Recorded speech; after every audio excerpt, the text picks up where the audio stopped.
The Cheerleader Saga is one of my favorite books in the Fear Street lineup, and if any one of these books was to be made a movie, I think this one would be the best candidate. Now, not only is it very scary, at least in my opinion, but it's equally messy, which I think would really drive the plot.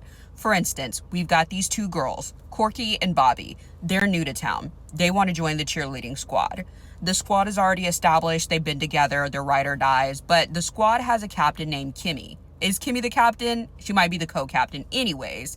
So Corky and Bobby want to try out, but automatically Kimmy's like, I am not effing with these girls. I don't like them. Of course, she's high-key jealous of them. It doesn't help it though that Kimmy is also dating a guy named Chip, which is some major foreshadowing now that I think about it anyways, is Kimmy didn't want the girls to join the team, but they get to the tryouts, they show out because they were cheerleaders at their last school, so it'd be kind of hard to beat.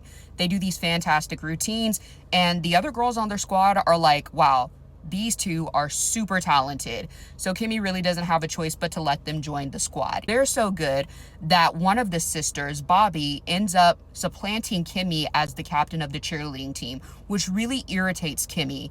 Not to mention, Kimmy's boyfriend, Chip, then goes on to break up with Kimmy and starts dating Bobby, the girl who took over her cheerleading captain spot and came to the school, the girl that Kimmy did not want on the team. Not to mention her sister Corky is also on the team as well. And they're extremely likable. They're both blonde, I believe. They're really bubbly. They're obviously gorgeous. And Kimmy's having a really hard time. So Kimmy and Bobby and Corky and all of the girls are on this team.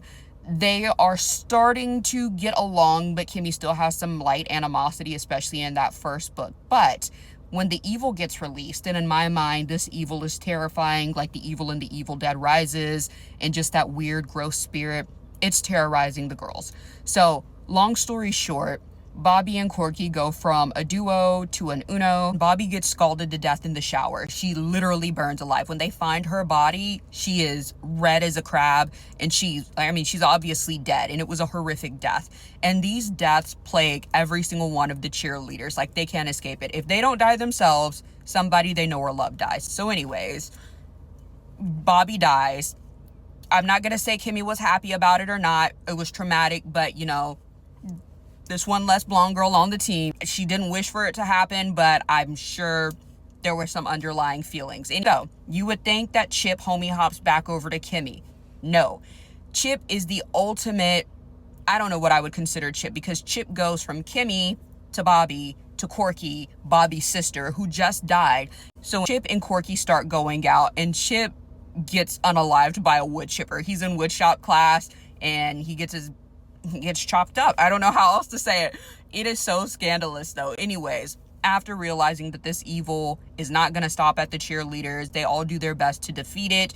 It takes the cheerleaders out. Like, I mean, it's a wonder they have any cheerleaders at Shady Side High left after the events of this novel, but yet they still have them because they have another iteration of the book. So my point was that if they were going to make a movie, the Cheerleader Saga would be one of the best ones. Again, so camp, so fun, a little messy, actually not a little messy, high-key messy, and I personally think it has the best plot. Now, I'm not going to go over the cheerleader novels. If you really want to watch it, you can watch it on Bishop's channel. He's already got all of the books up if you like that, but I think about it quite often, and I would really like to see this one come to the screen. Anyways, if you want Cheerleaders to be the next Fear Street iteration, go ahead and tag Netflix in the comments, let them know what you're thinking, and I will see you guys in my next video.